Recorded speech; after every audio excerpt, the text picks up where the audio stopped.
ያኔ እውነት ይሄንን ካደረክ አንተ ሰው አይደለም።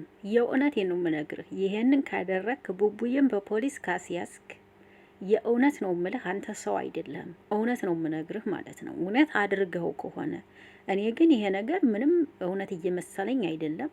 ሲጀመር ይሄ ፍርድ ቤትም አይመስለኝም እውነት ለመናገር ማለት ነው። እና አይመስለኝም ሰውየው ራሱ ወይ የሆነ ብር ተሰጥቶት ምናምን ትወና የገባ ነው የሚመስለኝ። ግን የእውነት አድርገው ከሆነ ዳኒ በእውነት አንፋታህም። እውነት ነው የምነግርህ ማለት ነው። ምክንያቱም ምን አለ መሰላችሁ ወገኖቼ ቡቡዬ ትናንትና ላይ ቤቱ ሂዶ ጠም ማንሳት አልነበረበትም። የእውነት አድርጎት ከሆነ ይሄ ዳኒ ህግ ቦታ ታቀረበው እውነት በጣም አስቸጋሪ ነውና ይህን አድርገ ከሆነ ዳኒ ማርያምን ማንም አይፋታህም፣ እመነኝ ማለት ነው። ማንም አይፋታህም።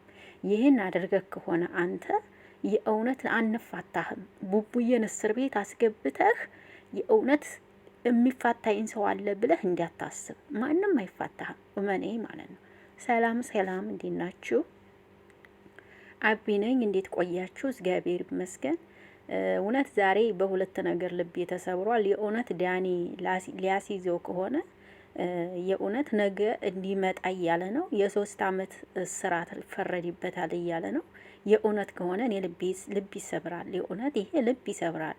ለ3 አመት ቀርቶ አይደለም ለአንድ ቀን ይጨንቃል እስር ቤት እውነት ለመናገር እና ዳኒ ይሄንን ካደረክ የእውነት ከሆነ አንተ እውነት እኛ የምናረግህን እናያለን። የእውነት ነው የምልህ። እንዴት ናችሁ? አቢ ነኝ። ሰላም ናችሁ ወይ? አለው አሁንም ተመልሼ መጥቻለሁ። አሁንስ የእውነት እየተንቀጠቀኩኝ ነው።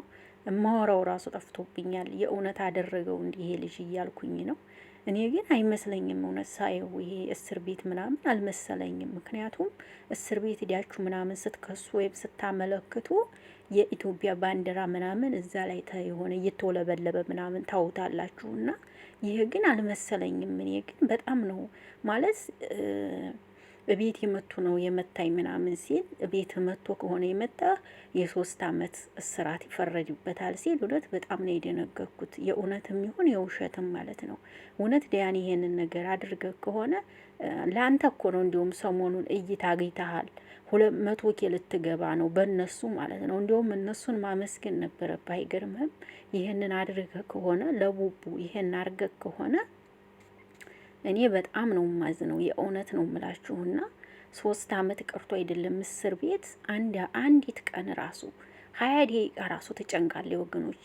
የእውነት ነው ምላችሁና ይሄ ነገር ከሆነ እኔ ቡቡዬ ማለት የእውነት ሊያሳስር ከሆነ የእውነት እጅ መስጠት ያለብህ አይመስለኝም። የእውነት ሊያሳስር ከሆነ 3 አመት ማለት በጣም ከባድ ነው የእውነት ለመናገርና ይሄንን እያደረክ ከሆነ ዳኒ ይሄን ካደረክ የእውነት አንተ እኔ እንጃ ምን እንደምል አላቅም። እኔ እምለው ጠፍቶብኛል። የእውነት ለመናገር ልቤ ተሰብሯል።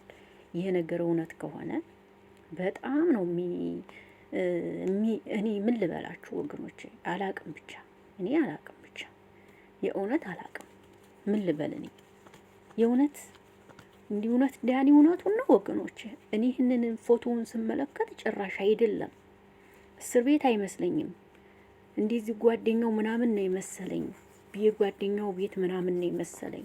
እንደዛ እንዳለል ደግሞ የወረቀት ማተሚያ ምናምን አጠገቡ ላይ አለ። ደግሞ የመክሰሻ ቤት ነው እንዳለል የኢትዮጵያ የምትውለበልብ ባንዲራ የለችም። እስኪ እንደው እውነት ኮሜንት አስቀምጡ እስኪ ወገን። ምን ልበል እኔ አልቻልኩም። የእውነት ዛሬ በስንት ልቤ ይሰበር፣ በስንቱ ልቤ ይሰበር። ዛሬ ወረቀት ሰጠው እኮ ብሩኬ ካለበት ነገ እንዲቀርብ አለ እኮ። እንዲው ምን አይነት ጣጣ ውስጥ ነው የገባችሁት በእውነት? እንዲው ብሩኬ እንዲው ይችን ሴትዮ ይዘህ ባትመጣ እኮ ይሄ ሁሉ ጣጣ ይመጣም ነበር። ማርያም ይችን ሴትዮ ይዘህ በመምጣት እኮ ነው ይሄ ሁሉ ጠንክ የመጣው። ማርያም እንዲው ይችን ሱስ የምትባል ሴትዮ ይዘህ ባትመጣ እኮ ይሄ ሁሉ ጉዳይ አይመጣም ነበር። የእውነት ይችን ሱስ የተባለ ሴትዮ ይዘህ መጣ ነው ዝምንክ ነው የወጣው። እንዲው እውነት አንተ ዳኒ ብሩኬን አንተ አሳስረህ አንተ ተቀመጥ ከሆነ እናያለን። አይገርምህም?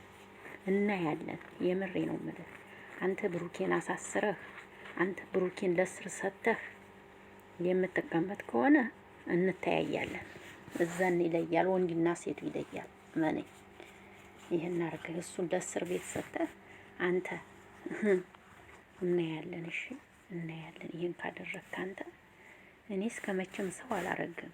እውነት ነገ ብሩኬን አሳልፈ ለፖሊስ ሰጥተህ የ3 አመት እስራት ካስቀጣህ አንተ ምን ልበል? በእውነት በጣም ነው ከብደው የእውነት ስነግራችሁ እኔ ይሄንን ነገር አመኛ አልተቀበልኩትም። እናንተ ደግሞ ሀሳባችሁን ከስር ስጡ እስኪ። እንዲሁ ምንድን ነው ያያችሁት ዳኒ በለቀቀው ቪዲዮ? ወገኖቼ እውነት መስሏችኋል? ግን እኔ እኮ እውነት አልመሰለኝም። ምንም እውነት እየመሰለኝ አይደለም። እየተወኑ ነው። ለሰውየው ብር ተሰጥቶት ይሆናል እንግዲህ ይሄንን ትወና እንዲሰራ። አሁን ላይ እኮ እንደዚህ ሆኗል እኮ ሆስፒታል ሲገቡ ታይታመሙ ታመምን ብለው ለዶክተሮቹ ብር ምናምን ሰጥተው እንዲተውኑላቸው እያረጉ ነው ያሉት አሁንና እኔም ይሄንን ሰውዬ እንደዛ ነው ያደረጉት የመሰለኝ። እንግዲህ ምን ትላላችሁ? ደግሞ ሀገር የሚያየው ህዝብ የሚያየው ቪዲዮ ነው። በእንዲህ አይነት ቪዲዮ አይዋሽም፣ ነውር ነው። እናንተ ምን ትላላችሁ? እስቲ ሀሳብ ስጡበት። እውነት ዝም አትበሉ። እኔ በጣም ጨንቆኛል። እስቲ ጨንቆኛል፣ በእውነት ነገሩ በጣም ጨንቆኛል። የእውነት ሊያሳስረው ከሆነ ብሩኬ ይጥፋ። እኔ ይጥፋ ነው የምለው። ይጥፋ እንዴ! ምን ሆናችሁ? 3 አመት ድረስ እኮ በጣም ከባድ እኮ ነው። ወይም ደግሞ ክሱን ይተውና እንዲሁ አሁንስ ምን ነው ባላወቅኳቸው ምልበት ጊዜ እየመጣ ነው። እንዲሁ ሀይሚና ብሩኬ ምን ነው ባላወቅኳቸው እያልኩኝ ነው አሁን እውነት በቃ ምን ነው ባላወቅኳቸው ምልበት ሰዓት እየመጣብኝ ነው። የምሬ ነው የምላችሁ። አንተ ዳኒ እውነት አድርገው ከሆነ ታያለህ። እውነት አድርገው ከሆነ ታያለህ። እመነኝ ማለት ነው። እመነኝ፣ ለማየት ያብቃ። አንተ ይሄን አድርገህ ከሆነ እንተያያለን። ይችን አድርገህ ከሆነ አንተ መመከት ያቃተህ አልጫ በክስ ጀግና ሆንክ እባክህ። አንድ እንኳን ያልመካክ ሰውዬ ሲመታ ደግሞ እሱ ምን አለ? ሲመታህ ያለ መምታትህ አድንቄሃለሁ፣ ወደ ህግ ቦታ መምጣትህን አክብሬሃለሁ። አትመስለኝም ሲጀመር አንተ ራሱ እባክህ። አሁን እኮ ብር ብዙ ነገር ያስለፈልፋል። ለነገሩ ችግር የለም። ለማንኛውም መጨረሻውን አብረን እናያለን። እኔ ግን ጨንቆኛል። እስኪ እናንተ ደግሞ ኮሜንት ላይ ጻፉ እስቲ ሀሳባችሁ። እኔ አላቅም።